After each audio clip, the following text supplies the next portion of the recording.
Hey, this is Matt, and in 2 months' time, me, my Filipino wife Judy, and our little Hollapiños son Theo will be moving from the Netherlands to the Philippines.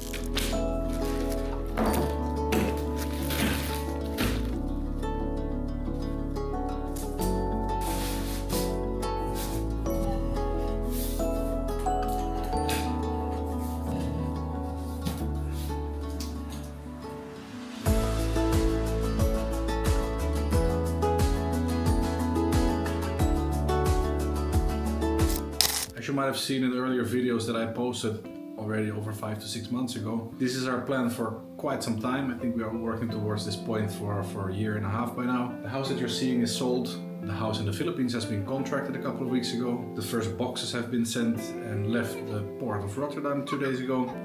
What more? The paperwork, which I have right here, have been ordered. Birth certificates, medical examination, proof of good conduct, loads of stuff. We had a great wedding party, me and Judy, on August 30, busy with the visa proposal things. So many stuff has happened and it became so incredibly busy besides having a full-time job, being a parent of Theo, having some time to enjoy it together and having some time to rest. This is not complaining, it's just I kind of underestimated how much it will be altogether besides having both busy jobs. But we're getting close because 2 months, it goes fast. Christmas is in front of the door. Well, the holidays, as you know, they go faster than lightning. Before we know it, there will be January. Contract of our employers has been terminated already, so end of January, both me and Judy are free of work. And then it's only 3 more weeks left before we fly, because the tickets have been booked. Well, what I have to do today is go to the court of Rotterdam and get this stuff apostille stamped, because apostille stamp is some kind of stamp that the court puts on it to prove that this is actually original documents and not fraudulent stuff. So might as well bring you guys along in the car so I can explain a little bit more what has all happened in the past 5 months. Well, here we are in the car on the way to the court of Rotterdam to get the apostille stamps done on the documents that are needed for the 13A visa application. I promise you to get you some update about what has been happening the last couple of months, and it has been a lot. I mentioned already briefly what major things, but we had a great gathering for our... it has not been our official wedding because that was in 2020, but our party got completely cancelled because of the COVID regulations. So we decided that that would be a great way to get everyone that we love and like together in one place, with not the big theme being us leaving. So it was amazing. We just started with, hey, we want to take some photos in our wedding gown and suit because we haven't seen those from each other in the past 5 years up until the 30th of August. And this ended up being almost like a full wedding day because we started with booking a good photographer because we wanted good wedding photos, which we didn't have. It was our 5th anniversary. Judy wanted to have the church wedding that she missed in 2020 because that also had to get cancelled. So we said, yeah, whatever, let's do that as well. And it ended up being a great place. So we had lunch, we made photos, gathering with friends. It was an amazing day. I don't regret it one bit that we went all over the top with everything that we decided to go for against our plan of keeping it simple, because it was amazing. But 2 days before that party, on August 30, our house went up for sale. So that created a whole extra layer of stress because the 6 weeks to 8 weeks leading up to that day were full of getting the house ready for sale, basically.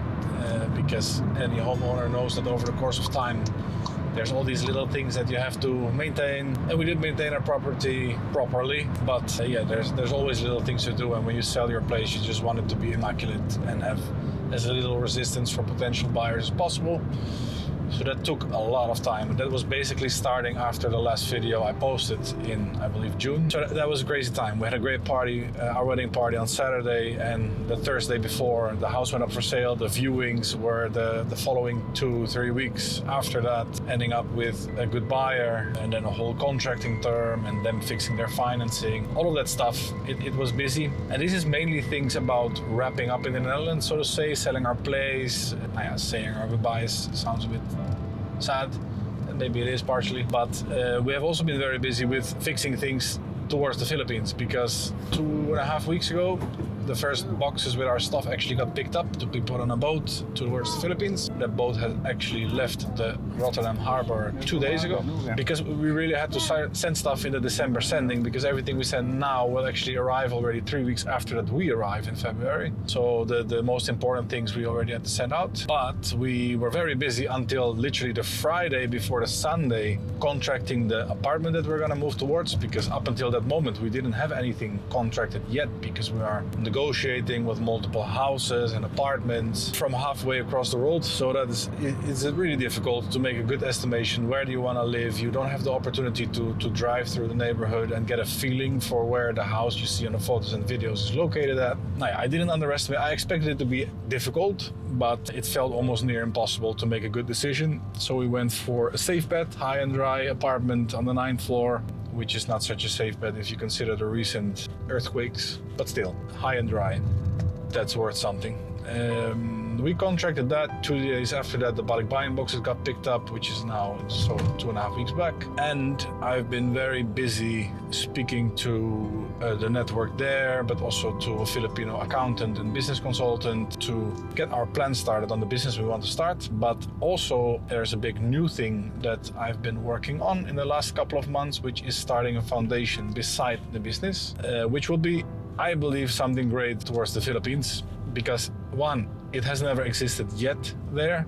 It does exist in about 20 plus countries now, of which really big ones, quite a lot of European countries, but I also know Australia, Singapore, Japan, a lot of the Caribbean islands have a version of this, which all originated from a Dutch foundation that was already started 18 years ago, which grants terminal ill patients their last wish with family, friends, children, so they could have their proper goodbyes. Still go out and have one more last core memory for the people that they leave behind, which in my opinion is a great foundation. They do beautiful things, they create beautiful moments, and in the Netherlands, because of one, how long they already exist, but also the scale of their operation is insane. They have 12 privately owned ambulances. They grant 2,000 wishes per year, which is an insane scale. I'm not naive enough to think that will be anything close to what we are starting up there, but the talks have been with them and the director of their organization if we could get permission to start this in Philippines, so Ambulance Wish Philippines, with their permission to do it under their flag as well. After some meetings, but also I went along with them for a day to figure out their process from the moment of request until granting the wish and everything in between, how the ambulances are set up, how they are equipped, loads of things. And 2.5 weeks ago, on December 3rd, was the day that I went along with them in their office and had a final meeting that we get permission to start the Ambulance Wish Philippines under their flag, which is a very, very cool update if you ask me, because it's such an amazing goal. It fits perfectly in the mindset of the Filipinos, where you have to honor your elders, which I'm a great fan of, because they are the one bringing us to the place where we are today. Oh yeah, if you haven't yet subscribed, please consider doing so, because not only will it give you the ability to join this crazy adventure to Philippines from the comfort of your own couch, it will also gain exposure on the Ambulance Wish Philippines Foundation idea that we are gonna set up in the Philippines and make it a reality. Because in my experience, the more people see something that they like or want to support, the more smart minds will gather and help, advise, and see what to do and what not to do. So together we can make this a reality. So please consider subscribing and liking this video, and let's get on with the video. This makes me greatly enthusiastic, and aside by that, the same accountant slash consultant is working with me on the business idea that we also have, because the foundation is aimed towards spending the money for the good cause and not on me and my family. So I do need a business to pay for my own bread and rent. And the connection between the two is that they are both service oriented. One is a foundation, one is a business, but the business will fund partially the foundation with a percentage of the revenue to create some kind of cash flow into the foundation as well. So altogether, you can imagine that with selling a house, organizing a wedding party, having a full-time job, being a dad, a husband, a friend of people who also want to have some drinks with us somewhere, have some outing to make some last memories with us before we leave.